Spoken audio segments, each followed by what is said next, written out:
Good morning class. आज हम हमारे नए टेस्ट पेपर का सॉल्यूशन बनाते हैं। हमारा जो टेस्ट फॉर्म नंबर है वो हमारे पास है 025860। ये सीजीएल के एग्जाम की टेस्ट सीरीज है जिसमें मैथ्स के टोटल 25 क्वेश्चंस आते हैं। तो इन 25 क्वेश्चंस का एनालाइज करते हैं आज के पेपर को स्टार्ट। आज के पहले क्वेश्चन से पहला क्वेश्चन ये रहा, find the largest 4 digit number that is exactly divisible by 88। अब हमें पता है 88 से डिविजिबल होना चाहिए। 88 होता है 11 इंटू 8, तो इसका मतलब 11 का रूल भी सेटिस्फाई होना चाहिए और 8 का भी सेटिस्फाई होना चाहिए। अब अपन को 4 अंकों की बड़ी से बड़ी संख्या चाहिए। 8 का रूल होता है लास्ट के 3 डिजिट में, तो इन 3 डिजिट में 8 का भाग नहीं जा रहा, तो ऑप्शन बी को हम छोड़ सकते हैं। फिर सी को अगर देखें 965, इसमें भी नहीं जाएगा क्योंकि लास्ट का डिजिट ओड है। अब इसको चेक करते हैं 944, इसमें 8 का भाग देकर देखते हैं। 8 का भाग गया एक बार, बच जाएगा 14, फिर चला जाएगा एक बार 64, चला जाएगा 8 बार।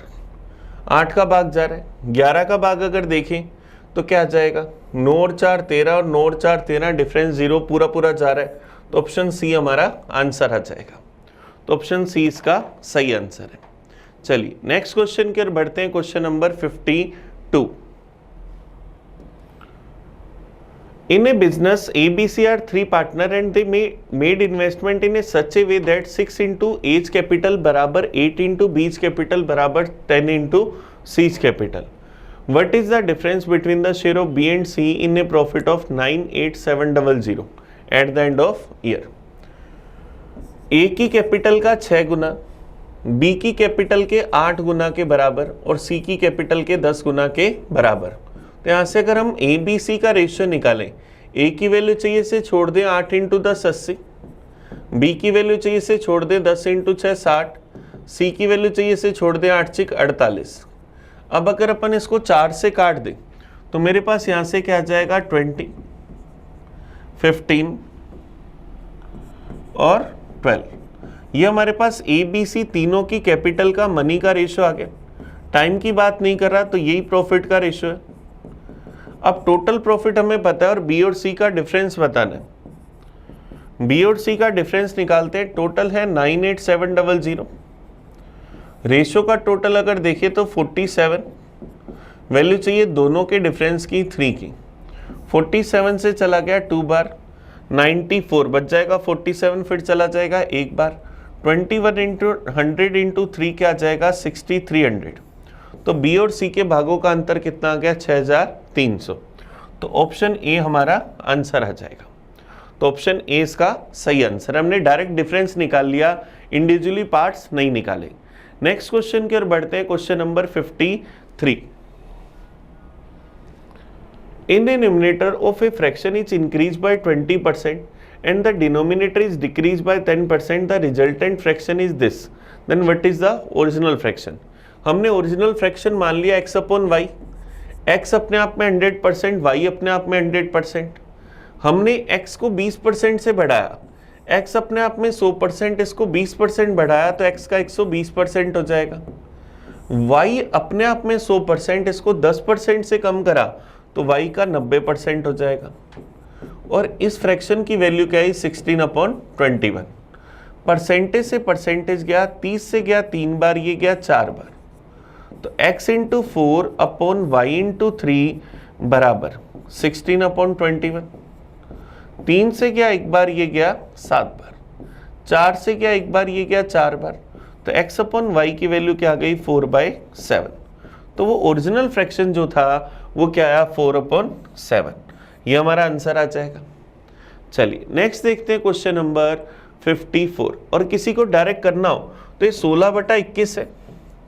हमने क्या करा, अंश को 20% बढ़ाया, तो अंश को 20% बढ़ाया तो 120 बटा में लिख दो।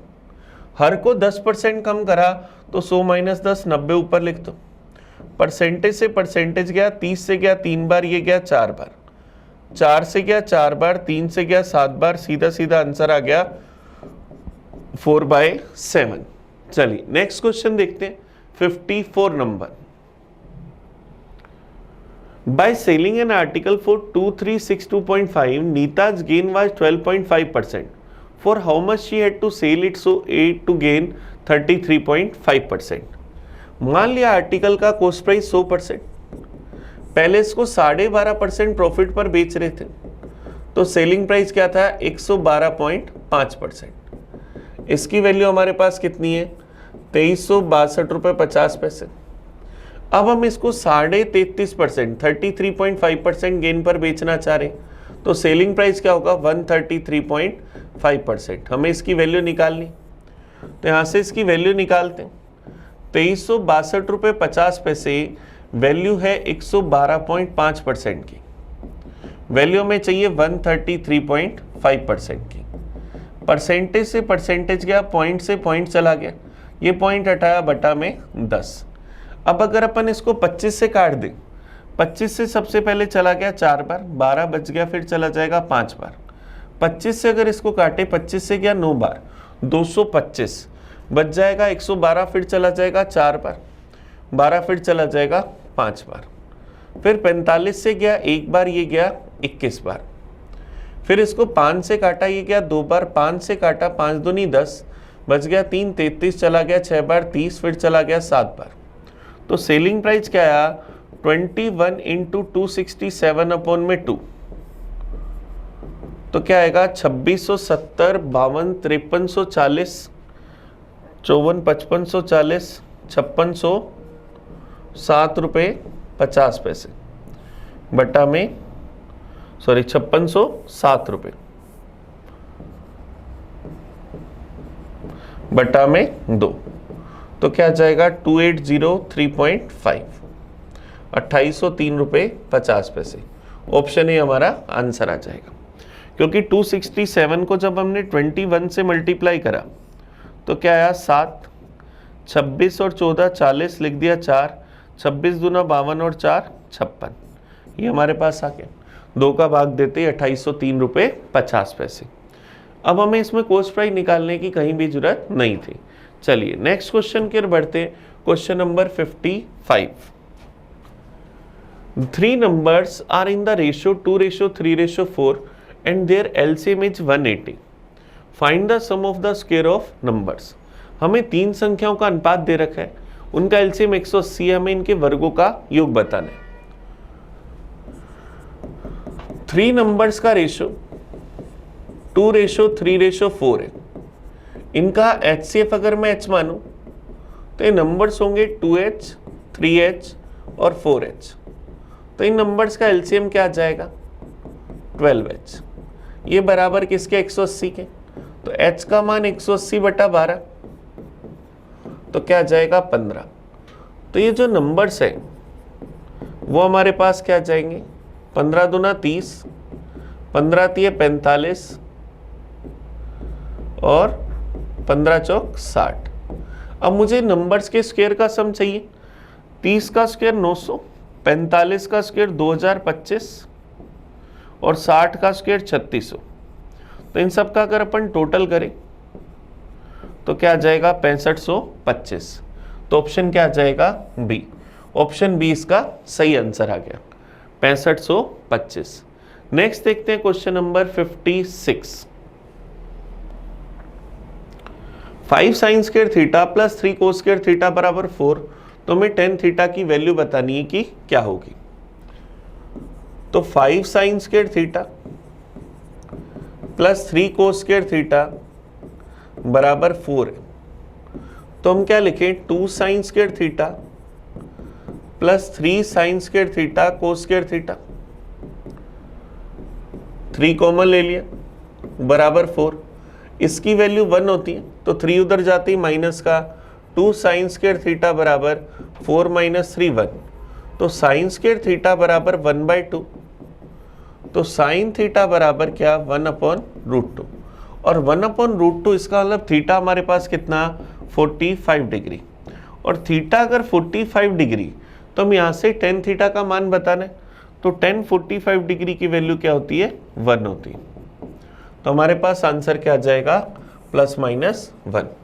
अब स्क्वायर की टर्म थी इसलिए प्लस माइनस की टर्म लेकर वो चल रही। चलिए नेक्स्ट क्वेश्चन देखते हैं 57 नंबर।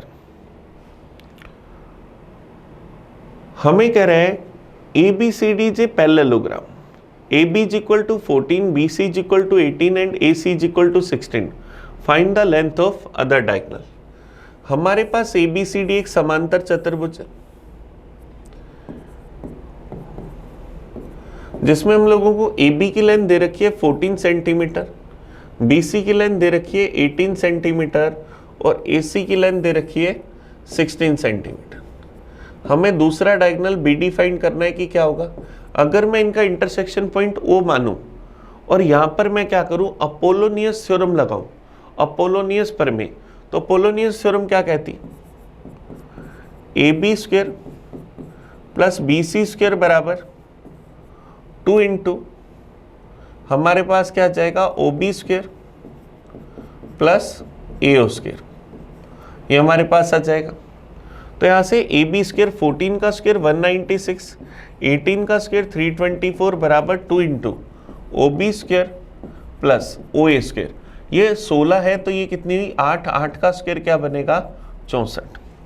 तो क्या आ जाएगा 200 और 3 520 बराबर क्या आ जाएगा 2 इंटू OB स्क्वायर प्लस 64, 2 से चला गया 260, 64 इधर आते माइनस का, 64 इधर आते माइनस का, 260 में से 64 गई 196 बराबर OB square.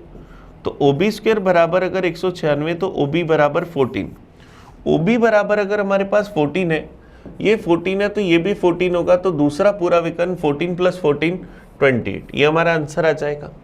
Apollonius theorem originality में क्या है, अगर मेरे पास ये एक ट्रायंगल है ABC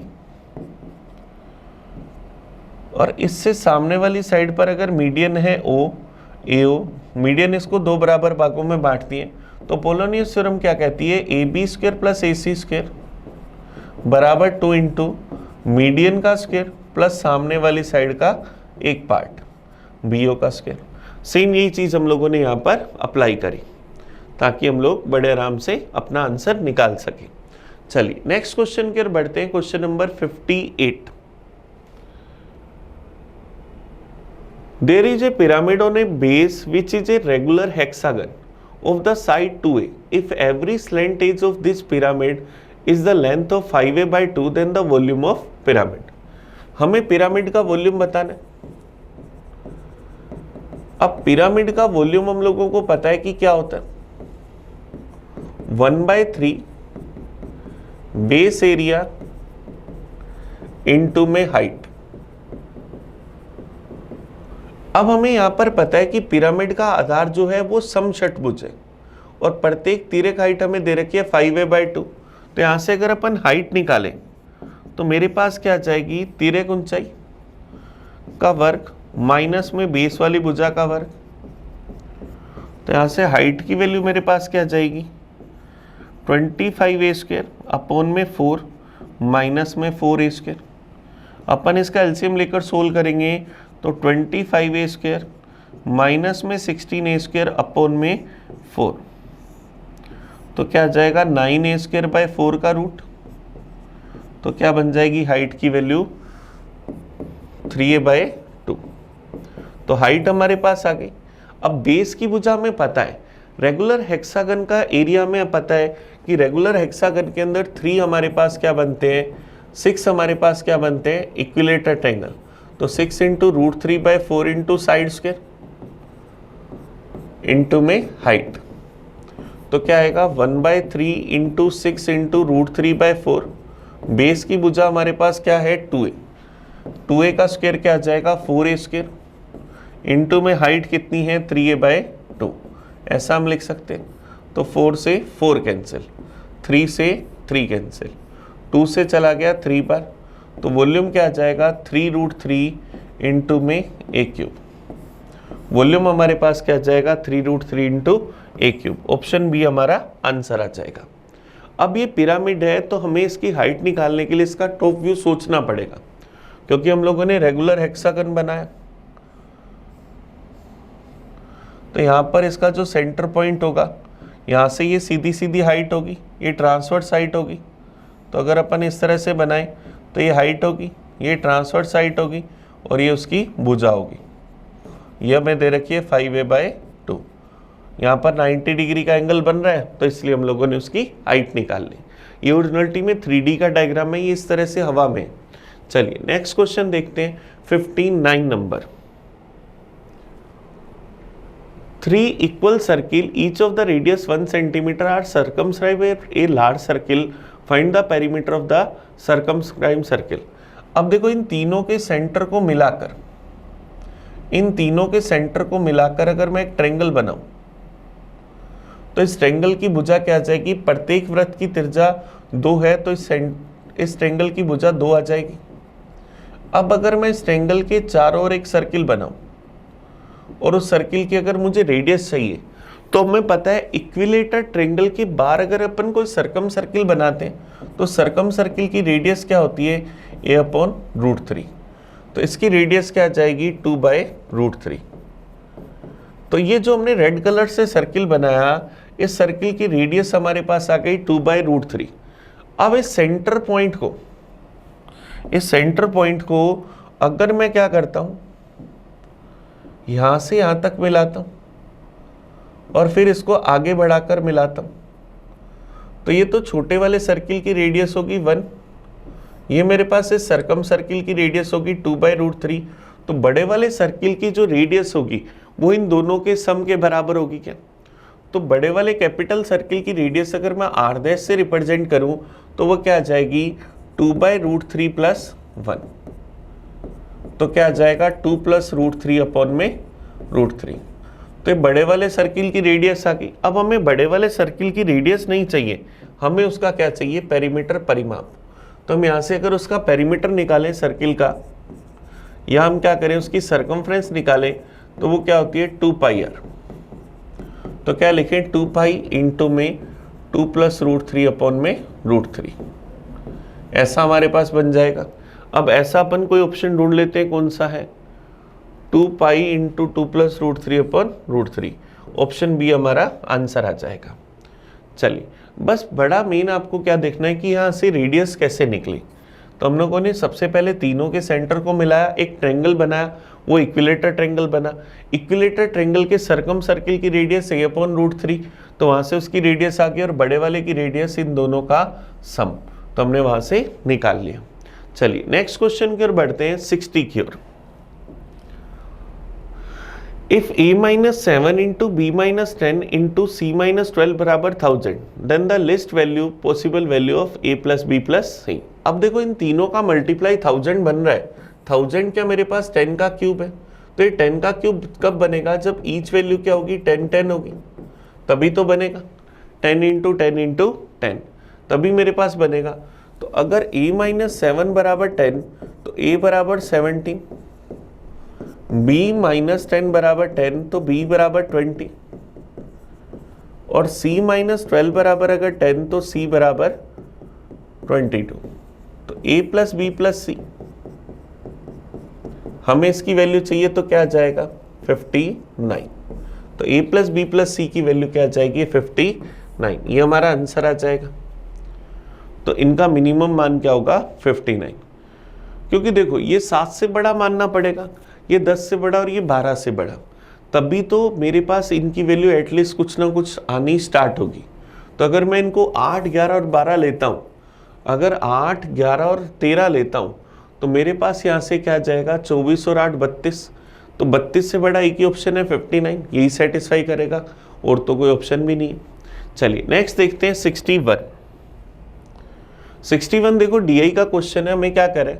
Study the flowing bar diagram and table and carefully answer the questions.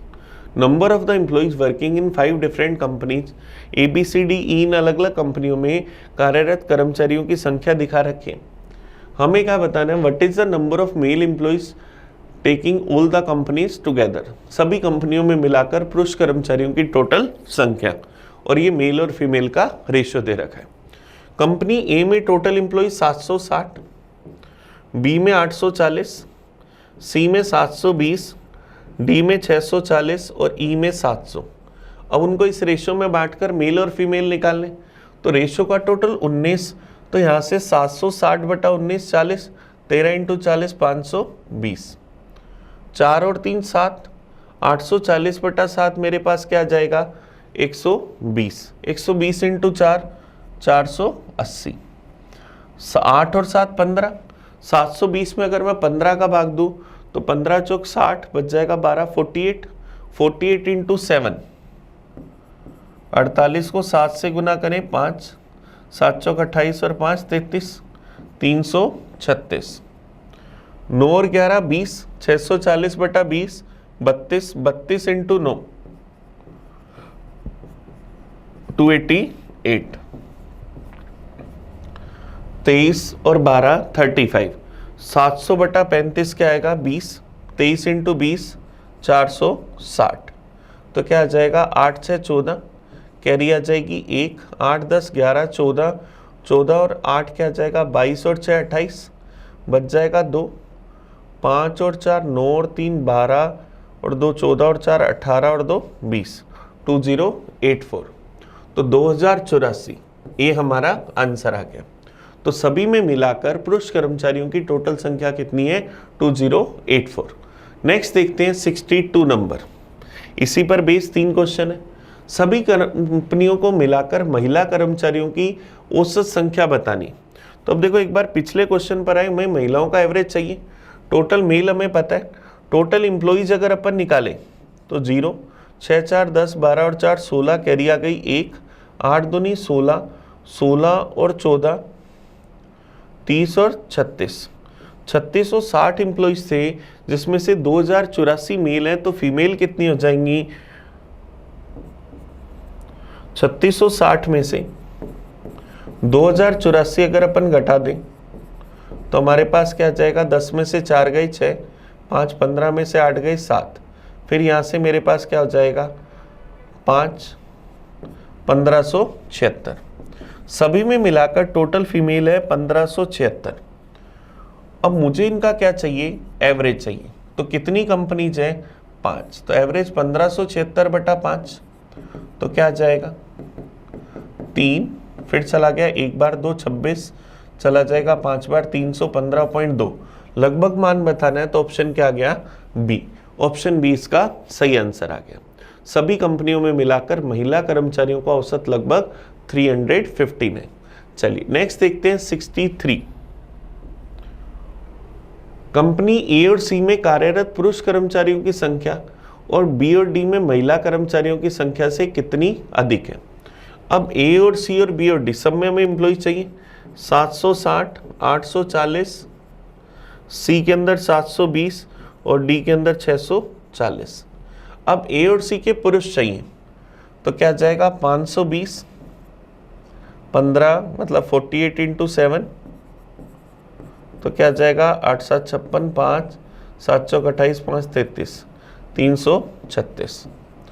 अब बी और डी की फीमेल चाहिए, बी के अंदर फीमेल निकाले तो 7 120 360, डी के अंदर फीमेल निकाले तो क्या जाएगा 11 और 20 32, 320 और 32 352। तो टोटल मेल मिलाकर मेरे पास आए 6 5 856, टोटल फीमेल मिलाकर आई 712। तो इनका डिफरेंस निकाले तो क्या जाएगा 144। तो पुरुष और महिलाओं का अंतर कितना आ गया 144, ऑप्शन सी हमारा आंसर आ जाएगा। चलिए नेक्स्ट क्वेश्चन देखते हैं 64 नंबर। ये डीआई में बढ़िया कैलकुलेशन थी। 848 रुपीज की राशि को 4 सालों में अदा करने के लिए प्रतिवर्ष कितने रुपए का भुगतान करना होगा यदि ब्याज का वार्षिक जो दर है वो 4% है। तो यहां से अगर अपन एसआई इंस्टॉलमेंट निकालें तो एसआई इंस्टॉलमेंट का फॉर्मूला होता है 100 इंटू अमाउंट अपॉन में 100 into T plus R T into T minus 1/2। तो 100 इंटू अमाउंट है 848, टाइम है 4 साल, 100 into 4 400, rate into time 4 into 4 16 into 4 minus 1 3/2। तो 2 से गया 8 बार, 8 दिए 24, 400 प्लस 24 क्या आ जाएगा 424। तो 100 इंटू 848 अपॉन में 424, 424 से गया एक बार, ये गया 2 बार, तो 100 इंटू 2 200 रुपये। तो ईच इंस्टॉलमेंट हमारे पास कितने रुपए की है, 200 रुपीज की। ये हमारा आंसर आ गया। अब देखो 848 थे, 4 साल में पे करने, अगर आप 848 में अभी 4 का भाग भी दोगे तो क्या आएगा, 212।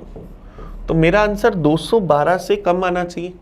तो ये 2 ऑप्शन तो हो ही नहीं सकते, ये 2 ऑप्शन तो देखते ही काट दो, या तो 200 होगा या 150 होगा। तो हमारे पास 200 इसका सही आंसर है।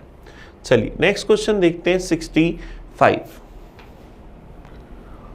Diagonal AC and BD of a quadrilateral ABCD intersect at point O in a such a way that area of AOD बराबर area of BOC, then ABCD is. हमारे पास एक क्वाड्रिलेटर है, कोई भी कैसा भी, ABCD, इसके विकर्ण AC और BD जो है वो एक दूसरे को O बिंदु पर इस तरह से काटते हैं कि एरिया ऑफ AOD बराबर है एरिया ऑफ BOC। तो हमें बताना है कि वो कौन सा क्वाड्रिलेटर है। तो रेक्टेंगल में ऐसा बिल्कुल होता है, रेक्टेंगल में ये चारों एरिया आपस में बराबर होते हैं, ये दोनों आपस में बराबर, ये दोनों आपस में बराबर, आपस में कॉन्ग्रुएंट भी होते हैं। स्क्वायर में भी होते हैं, पैरेललोग्राम समांतर चतुर्भुज में भी होते हैं। तो हमारे पास आंसर क्या जाएगा, ऑल ऑफ दी अबव, उपयुक्त सभी। तो ऑप्शन डी इसका सही आंसर है, क्योंकि तीनों बातें इसको सेटिस्फाई कर रही। चलिए नेक्स्ट क्वेश्चन की ओर बढ़ते हैं। Question number 66। a plus b बराबर 90 डिग्री, तो हमें इसका मान बताना है कि क्या होगा। अब देखो a प्लस बी अगर 90 डिग्री है,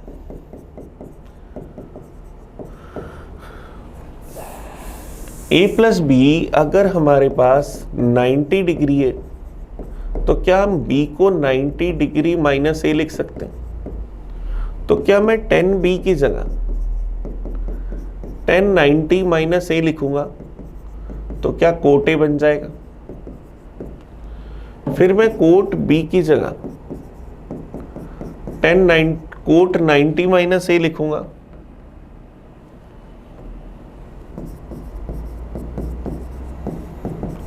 तो क्या 10a बन जाएगा? साइन b की जगह साइन 90 माइनस a लिखूंगा तो वो क्या कोस a बन जाएगा।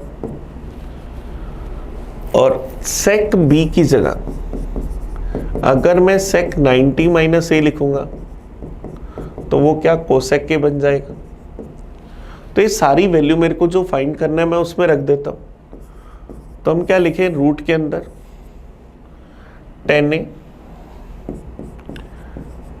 10b की जगह लिखूं quote a plus 10a, quote b की जगह मैं क्या लिखूं 10a अपॉन में साइन a, सेक b की जगह मैं क्या लिखूं कोसेक के माइनस में साइन स्क्वायर b की जगह मैं क्या लिख सकता हूं कोस स्क्वायर a अपॉन में कोस स्क्वायर a, ऐसा हम लिख सकते हैं। तो साइन a इंटू कोसेक की क्या हो जाएगा 1, फिर मेरे पास ये भी क्या हो जाएगा 1, तो क्या आएगा 1 प्लस 10 स्क्वायर a माइनस में 1 का रूट, 1 से 1 कट गया तो रूट में क्या आया 10 स्क्वायर a, और रूट में 10 स्क्वायर a को हम क्या लिख सकते हैं 10a। तो हमारा आंसर क्या जाएगा ऑप्शन ए, ऑप्शन ए इसका सही आंसर आ गया। चलिए नेक्स्ट क्वेश्चन देखते हैं 67 number. From a window 15 meter height above the ground in a street, the angle of the elevation and depression of the top and foot of another house on the opposite side of the street are 30 degree and 45 degree respectively. Then the height of opposite house. ये हमारे पास एक गली में यहाँ पर कोई एक खिड़की है जिसकी हाइट कितनी है 15 मीटर। इस हाइट से हमने यहाँ पर किसी दूसरे घर को देखा जिसके टॉप का एंगल हमें क्या दे रखा है 30 डिग्री, और बॉटम का डिप्रेशन एंगल जो हम लोगों को दे रखा है वो कितना दे रखा है 45 डिग्री। तो ये मेरे पास 45 डिग्री बना। अब मुझे क्या करना है, उस घर की हाइट बतानी है। तो ये 15 मीटर, तो ये भी 15 मीटर, तो ये भी 15 मीटर और ये भी 15 मीटर। अब 30 डिग्री तो ये 60 डिग्री, 60 डिग्री के सामने 15 मीटर, तो 30 के सामने 15/√3 मतलब क्या आ जाएगा 5√3 मीटर। तो मेरे पास इस पूरे घर की जो हाइट है वो क्या आएगी 15 मीटर प्लस 5√3 मीटर। अब देखो ऑप्शन रूट में नहीं है, √3 को सोल्व कर रखा है, √3 की वैल्यू हमारे पास होती है 1.732। तो अगर मैं 5√3 की वैल्यू निकालूं तो 5 से गुना कर दो 1.732 को, तो 5 दूनी 10, 0 कैरी आ गई, 15 1 16, फिर मेरे पास बच गया 1, 7 5 35 और 1 36, 3 5 और 3 8, तो 8.660। तो क्या आएगा 15 प्लस 8.660, तो क्या आ जाएगा 15 और 8 23.66, 23.66 मीटर हमारा आंसर आ गया। तो ऑप्शन बी इसका सही आंसर है। चलिए नेक्स्ट क्वेश्चन की ओर बढ़े। हाइट एंड डिस्टेंस का अच्छा क्वेश्चन था, बड़ा इजी सा क्वेश्चन था। नेक्स्ट क्वेश्चन की ओर बढ़ते हैं। 68 number. A bicycle rider cover his own journey from A to B at 10 km per hour. During the return journey from B to A, he covered the same distance at 8 km per hour. If he finished the onward and return journey in 4.5 hours, then the total distance covered by him during the entire journey. उसके द्वारा पूरी journey में चली गई दूरी, तो ये क्या होती है 2s1 इंटू s2 अपॉन में s1 प्लस s2 इंटू में टोटल टाइम। चलिए यहां से हमें वैल्यू निकाल लेते। 2 इंटू s1 10, s2 8, दोनों स्पीड का टोटल 18, टोटल टाइम 4.5 घंटे मतलब 9/2। तो यहाँ से 9 से चला गया 2 बार, 2 से 2 गया, 10 इंटू 8 80/2 मतलब 40। तो उसके द्वारा चली गई टोटल दूरी, आने और जाने की दूरी कितनी है 40 किलोमीटर। एक साइड की दूरी पूछता तो 20 आती, टोटल चली गई दूरी क्या गई 40 किलोमीटर। ऑप्शन बी हमारा आंसर आ गया। नेक्स्ट क्वेश्चन की ओर बढ़ते हैं। Question number 69। x varies inversely as the cube root of y। x प्रतिलोम विचलन करता है घनमूल y के। x varies as the inversely proportional to cube root of y। तो x की वैल्यू क्या है y के क्यूब रूट के इनवर्सली प्रोपोर्शनल है। तो x बराबर क्या होगा k अपॉन में क्यूब रूट y। अब हमें कह रहे हैं जब x का मान 6 होता है तो y का मान 125 होता है। तो x की जगह 6 रखा, y की जगह 125 रखा। तो 125 क्यूब रूट से बाहर आएगा तो क्या बनेगा 5। तो k की वैल्यू 5 इंटू 6 30। तो हमें y का मान 27 दे रखा है, तो x का मान बताना है। तो x बराबर है हमें k की वैल्यू पता लग गई 30 अपॉन में क्यूब रूट y। अब y का मान 27 है तो क्यूब रूट में 27। अब क्यूब रूट में 27 को बाहर निकालेंगे तो 30/3 क्या आएगा 10। तो x का मान क्या आ जाएगा 10। ये क्वेश्चन बड़े इजी होते हैं, बस आपको जो कंडीशन बता रखी है वो आप फॉलो कर लो। x varies inversely as the cube root of y। अगर आपने वो कंडीशन फुलफिल कर ली, k का मान निकाल लिया, तो आप बड़े आराम से अपने क्वेश्चन को कर सकते हो। चलिए नेक्स्ट क्वेश्चन की ओर बढ़ते हैं। 70 number. The value of this, हमें इसका मान बताना है कि क्या होगा। अब देखो ये बड़ा इजी सा स्टेप है। 1 + 1/2 को 3/2 लिखते हैं, तो 3 नीचे रह जाएगा और 2 कहाँ जाएगा ऊपर। 1 + 2/3, ये क्या मेरे पास 5/3 बनेगा। तो मैं क्या लिखूंगा 1 + 1 बटा में 1 + 1/5/3 था, तो 5 में रह जाएगा और 3 ऊपर आ जाएगा। अब 1 + 3/5 क्या बनेगा 8/5। तो क्या बनेगा 1 + 5/8, तो क्या आ जाएगा 13/8। ऑप्शन सी हमारा आंसर आ गया। बड़ा इजी सा क्वेश्चन होता है, बड़े आराम से आप इसका आंसर निकाल पाते हैं। नेक्स्ट चलते हैं question number 71। The average of 6 number is x, average of 3 of these is y, if the average of the remaining 3 is z, then the कौन सा रिलेशन सही है हमें ये बताना है। नंबर से 6, इनका एवरेज अगर x है तो टोटल कितना होगा 6x। इनमें से 3 का औसत y है तो टोटल क्या होगा 3y। बचे हुए 3 का टोटल z है तो कितना होगा 3z। अब इन दोनों का टोटल इसके बराबर होगा। तो 6x बराबर 3y प्लस 3z, 3 कॉमन लेकर काट दें तो 2x बराबर y प्लस जेड। अब ऐसा कौन सा ऑप्शन है देख लो, तो 2x बराबर y plus z, option B हमारा आंसर आ गया, तो ये इसका सही आंसर है। नेक्स्ट देखते हैं question number 72। If the simple interest and compound interest at the same rate of the certain amount for 2 years are rupees 400 and 420, then the rate of interest is। CI और SI हमें पता है 2 साल के लिए और हमें रेट पता नहीं, तो हमारे पास एक छोटा सा फॉर्मूला होता है, CI अपॉन SI बराबर 200 प्लस R अपॉन 200। CI है 420, SI है 400 बराबर 200 प्लस R बटा में 200। 200 से गया 2 बार, 420 बटा 2, 210 बराबर 200 प्लस R, तो R की वैल्यू क्या आ गई 10। इसका मतलब रेट कितने परसेंट आ गई 10%। तो ब्याज की वार्षिक दर जो थी वो है 10%। ऑप्शन सी हमारा आंसर आ गया। अब अगर फॉर्मूला आता है तो जस्ट लिखते ही आंसर आ जाता है, तो हमें ये सारी चीजें अच्छे से याद करनी है। नेक्स्ट देखते हैं 73 number. 2 pipe A and B together can fill a tank in 4 hours. If they had been opened separately, B would have taken 6 hours more than A to fill the tank. Then how much time be taken by A to fill the tank separately? हमें पता है A और B दोनों मिलकर इसको 4 घंटे में भर देते हैं। A को अगर T घंटे लगते हैं तो B को इससे 6 घंटे ज़्यादा लगते हैं। तो हमें A का टाइम बताना है कि क्या होगा। अब इस तरह के क्वेश्चन को करने का सबसे बेस्ट तरीका ऑप्शन, अब A का टाइम 4 घंटे नहीं हो सकते क्योंकि दोनों को ही 4 घंटे लग रहे हैं, तो A अकेला नहीं कर सकता। 2 घंटे तो बिल्कुल भी नहीं हो सकता क्योंकि 2 घंटे ले तो दोनों का टाइम 4 घंटे आ ही नहीं सकता। तो अब अगर बचे हुए ऑप्शन को मैं ट्राई करके देखूं, A का टाइम अगर मैं 6 घंटे लेता हूं तो B का टाइम 6 घंटे ज़्यादा मतलब 12 घंटे। दोनों से अगर दोनों का कंबाइंड टाइम 4 घंटे आया तो ये आंसर। टोटल वर्क आया 12।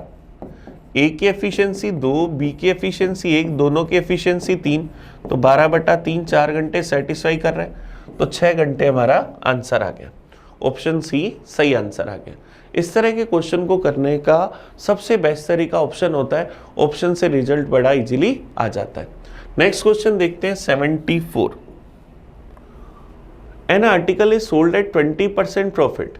If the cost price and selling price are less by rupees 10 and 5 respectively, then the percentage profit increase by 10%. Find the cost price. एक वस्तु को 20% लाभ पर बेचा जाता है, मतलब 1/5 के प्रॉफिट पर, तो कॉस्ट प्राइस अगर 5 तो सेलिंग प्राइस 6। अब 10% प्रॉफिट बढ़ जाता है मतलब 30% हो जाएगा, तो क्या आ जाएगा 3/10। तो कॉस्ट प्राइस अगर 5x, सेलिंग प्राइस 6x। अब हम इसे 10 रुपये कम में खरीदते, 5 रुपये कम में बेचते, तो प्रॉफिट हमारा 10% बढ़ जाता, 30% हो जाता, तो कॉस्ट प्राइस और सेलिंग प्राइस का रेशो क्या आएगा 10:13। तो क्या लिखे 5x माइनस 10 रेशो में 6x माइनस 5, इसका रेशो किसके बराबर 10:13 के बराबर। 13 से गुना करा तो 65x माइनस 130 बराबर 60x माइनस 50, तो 5x बराबर क्या आया 80, और 5x ही हमने इसका कॉस्ट प्राइस माना था, तो इसका कॉस्ट प्राइस कितना आ गया 80 रुपये। ये हमारा आंसर आ गया। तो क्रय मूल्य 80 रुपये। बड़ा इजी सा क्वेश्चन है, बड़े आराम से हम इसको रेशो से कर सकते हैं। नेक्स्ट क्वेश्चन देखते हैं 75। The greatest among the numbers, हमें इनमें सबसे बड़ी संख्या बतानी। पहला नंबर ये, दूसरा नंबर ये, तीसरा नंबर ये और चौथा नंबर 1। तो ये क्या 3 की पावर 1/4, 4 की पावर 1/5, 12 की पावर 1/10 और 1 की पावर 1/1। अब 4, 5 और 10 सबका एलसीएम 20, तो सबको अगर 20 बनाना हो तो इसको ऊपर नीचे 5 से गुना करा, इसको ऊपर नीचे 4 से, इसको ऊपर नीचे 2 से और इसको ऊपर नीचे 20 से। तो क्या मैं 3 की पावर 5 की पावर 1/20, 4 की पावर 4 की पावर 1/20, 12 के स्क्वायर की पावर 1/20 और 1 की पावर 20 की पावर 1/20। तो अब देखो 3 की पावर 5, 3, 9, 27, 81, 243। 4 की पावर 4, 16 का स्क्वायर 256, 12 का स्क्वायर 144 और 1 की पावर कुछ भी 1। तो सबसे बड़ा नंबर 256 दिखा, तो सबसे बड़ी वैल्यू क्या है 4 की पावर 1/5। तो ऑप्शन क्या आ जाएगा बी। तो सबसे बड़ी संख्या क्या आई, बी आ गई। ये हमारा आंसर आया। तो हमने क्या करा, आज के पेपर के पूरे 25 क्वेश्चंस का एनालाइज करा। आप इस वीडियो को बड़े अच्छे से देखना। आपको कहीं भी कोई डाउट हो तो मुझे कमेंट करके बताना। हम मिलेंगे नेक्स्ट पेपर में नए सॉल्यूशन के साथ। तब तक थैंक यू। मैं आपका अपना प्रिंस। पढ़ते रहें।